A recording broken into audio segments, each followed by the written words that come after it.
Welcome back to the Money and Wealth Show, coming to you this weekend from the campus of Simon Fraser University.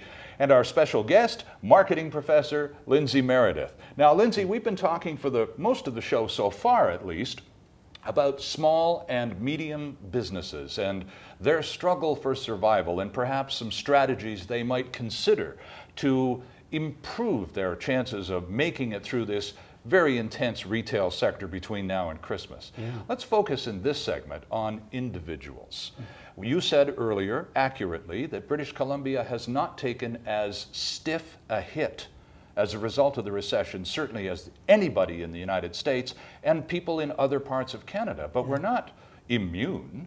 And a lot of us are really concerned that the worst has yet to come, and we're trying to just gather ourselves in such a way that we're going to get through this tough, recessionary, weird economic time and come out with a tale to tell at the end of it. So give us a few hints from a marketing guy and an economist as to perhaps some successful strategies to consider. I guess if we put that economist hat on first for a second, what bothers me and a lot of other economists out there is that consumer debt levels have never been higher in Canada in our history. Yeah. America, same kind of a problem. What does that mean? It means that roughly 90% of the average guy's take-home pay is already debt allocated. Guess what? That's called working pretty close to the edge of the wire. You know what? You miss a paycheck, boy, are you up the creek. Well, and we saw that from the Payroll Association here just a month or so ago, which indicated that over half of all working Canadians would be just hooped if they miss one paycheck. Now that's really living close to the edge. Yeah, that is. You're basically at that. If at that number, you're pretty much working without a net. Now, is that because of debt servicing? Is that why? Yeah, debt servicing is a major issue. And look, the biggest single thing in your life, of course, is your house, but also those big ticket consumer durables, cars. Those appliances. What's the message, at least on the consumer durables? Boy, do your homework, know those prices. You know what one of the biggest things Canadians use the internet for? Comparative price shopping. Sure. That's a good trend. You should never be walking into a store or onto a car lot and buying that thing without having first hit that internet and check things out. So there's a wealth of data. Do your homework. I was just going to say, serious homework is easy.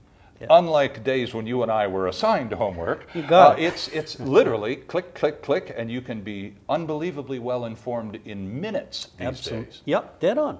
I guess another thing I do is, in marketing, we teach about needs and wants. Well, a need's what it sounds like. A want is what it sounds like. Separate the two in your brain. Do you really need it, or do you just want it? Right. And can you live without it?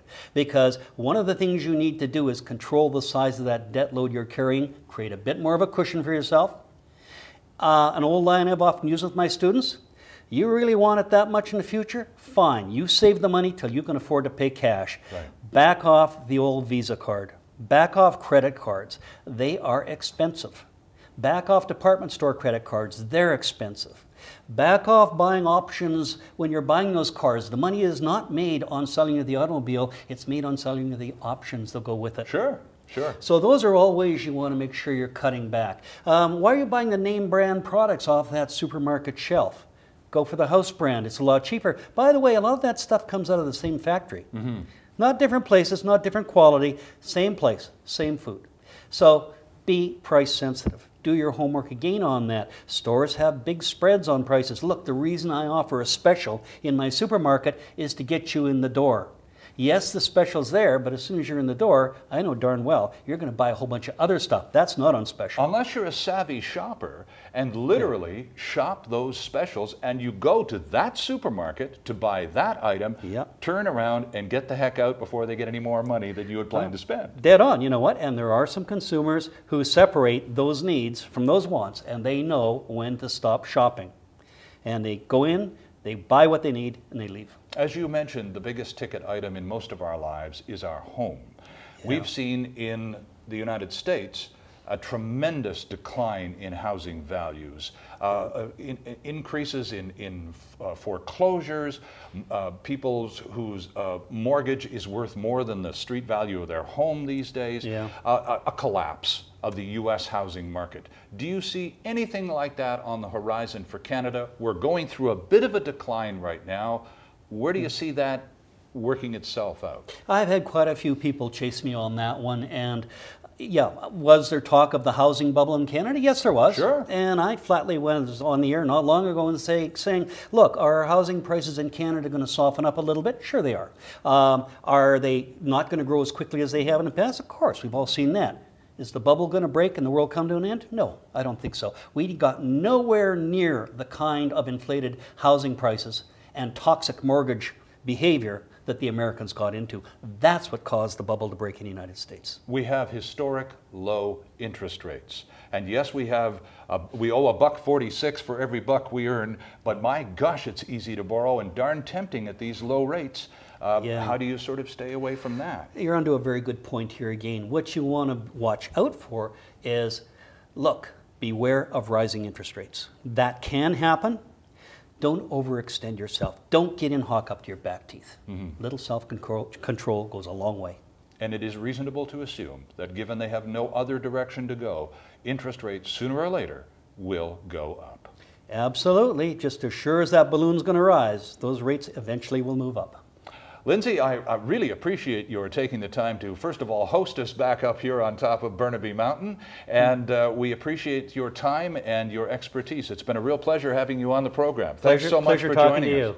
Dr. Lindsay Meredith, and we'll be right back. Hi, I'm Larry Ray, Chairman and CEO of Molycorp Gold Corp. Our major project in Nevada is magnesium. We have a 43101 resource of 52 billion pounds at $1.30 a pound. Do the math. Go to our website at molycorp.com or phone me direct at 604-531-9639.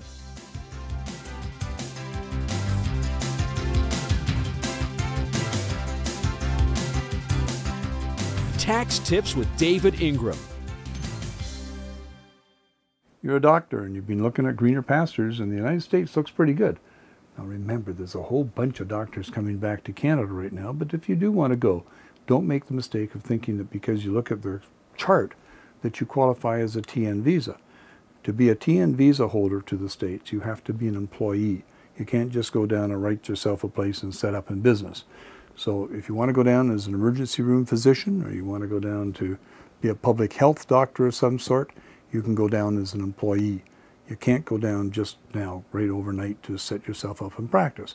It's not that hard to do. You can actually get a green card and do it, but don't make the mistake, as 2 doctors I know have done lately, where they sold everything and were all ready to go, only to find that they didn't qualify for what they wanted to do.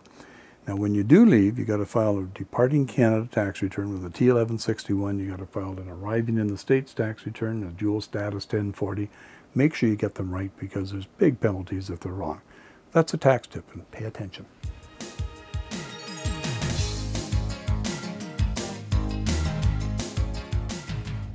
And that's our program for this week. Our thanks to David Ingram and to our special guest, Dr. Lindsay Meredith. And thank you for joining us. If you have some thoughts about today's show you'd like to share with us, send us an email to comments@themoneyandwealthshow.com. I'm Sterling Fox. See you next time.